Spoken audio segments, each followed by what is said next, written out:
Kenny Moore is a really interesting guy. Kenny Moore was an undrafted free agent who went to the New England Patriots and was cut immediately after his first camp. Then he signed by the Indianapolis Colts, and all of a sudden he found a system that he fit in, made money, and now he needs an extension, right? This is the last year he's under contract, and he's playing in a system that maybe doesn't fit him quite as well as the Matt Eberflus system. But Kenny Moore has never blanched from a challenge, never blanched from adversity, and I think that he's going to have a hell of a year, and we're going to see what Kenny Moore can do at the slot corner in this Gus Bradley system. You got the same defense, a lot of same players, same coaches, but do you anticipate anything different about the scheme or the way you guys play this year?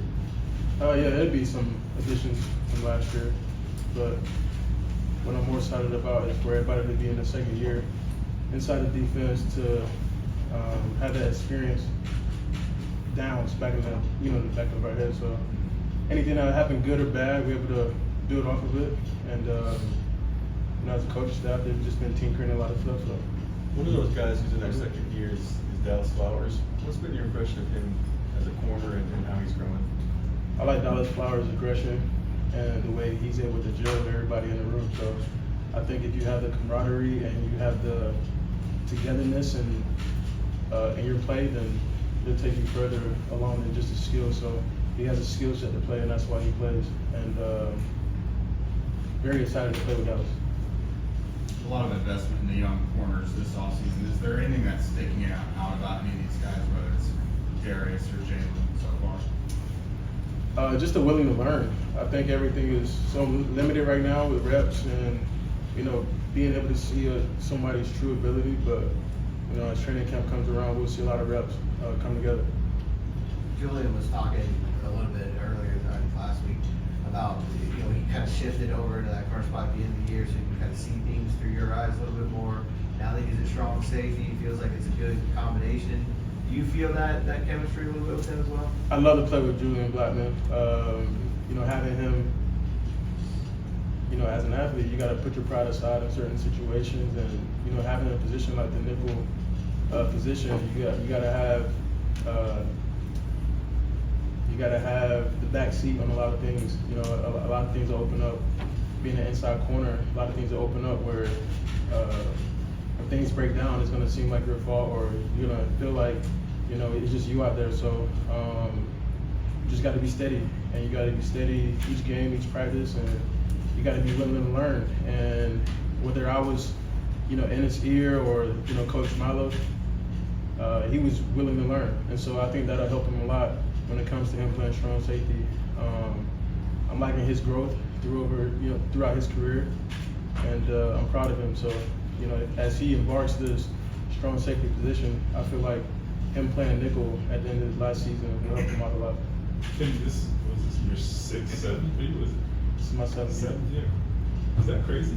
You think about it? Crazy in what way? Well, I remember when you got here, right?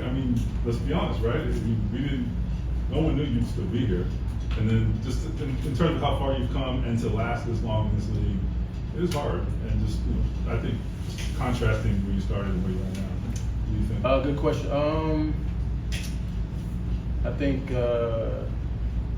as a player, where I come from, and not having much experience in college, and obviously through everything that I've endured over my career, it takes a lot of hard work, and it's not the luck of the draw. It's not just so it happens to happen. So you got to fight through a lot of stuff, and something that I value a lot about sports in general is everybody have their own story, and you got a choice to make whether you want to keep going or you want to stop. So I think every day you got a choice to make, and I'm just proud of myself that I'm able to make that choice every day to give them all. Kenny, this cornerback who's going to be young, we know Isaiah Rodgers Sr. situation, his absence. How does that shift the leadership that you have to have in that room now? I think everything stays the same. It stays the same. We all walk as one, side by side, and we all have to have the energy each day, and the standards stay the same. Have you spoken to Isaiah at all? I have. Just giving up his words of encouragement, or not? Same thing you would do if you had a brother that was going through something. You would give him a hand, And so you would tell him you will always be there for him. You will stay strong, and you will do all you can to make sure he perseveres. Kenny, even prior to minicamp and OTAs, you didn't get much time away from the facility. You were here quite a bit. Over the next few weeks before training camp, how do you treat that period of time between achieving the goals that you want to do, working out, but then also getting refreshed and recharged to get back to work for training camp? I'm just determined to get back to the work. Honestly, I'm excited for this season. So, and I have a lot to prove to myself as far as making a lot of plays for this team. So, I'm looking forward to winning some ball games and having some fun with the guys in the room and the rest of the team. So, there's a lot to look forward to, and just getting back off the off season and getting ready for training camp. This is the time where we'll all lock in more than we already were this off season. So I'm excited for all the hard work that'll be put into it, and we're gonna reap the benefits that we all put in. But we just gotta stay steady, one day at a time. Kenny, Last one you're is- somebody who's studied quarterbacks. You've picked off a bunch in your career. What stood out so far about Anthony? I think it's still early right now to honestly just dissect his game. I think they're using him in a correct response of the system that they want to build on the offense. So just as willing to learn, he's sharp. Seeing him early in the morning when he's studying his notes, he wants it. And I think as a teammate, if you see another teammate, he wants it. He wants to work hard, and he wants to be consistent. He wants to be, and he does it each day. You give him all the respect. So you just want to pat each other on the back and tell each other to keep going. However, you want to compete and make them miserable. Thanks, Kenny. Appreciate it. That's it. That's Kenny Moore, and I really enjoyed what he had to say about Isaiah Rodgers. I get it. Isaiah Rodgers is under investigation for wagering on the NFL and perhaps on his team. But that doesn't mean he's not a human being. He needs friends, and Kenny Moore is his friend. I like that.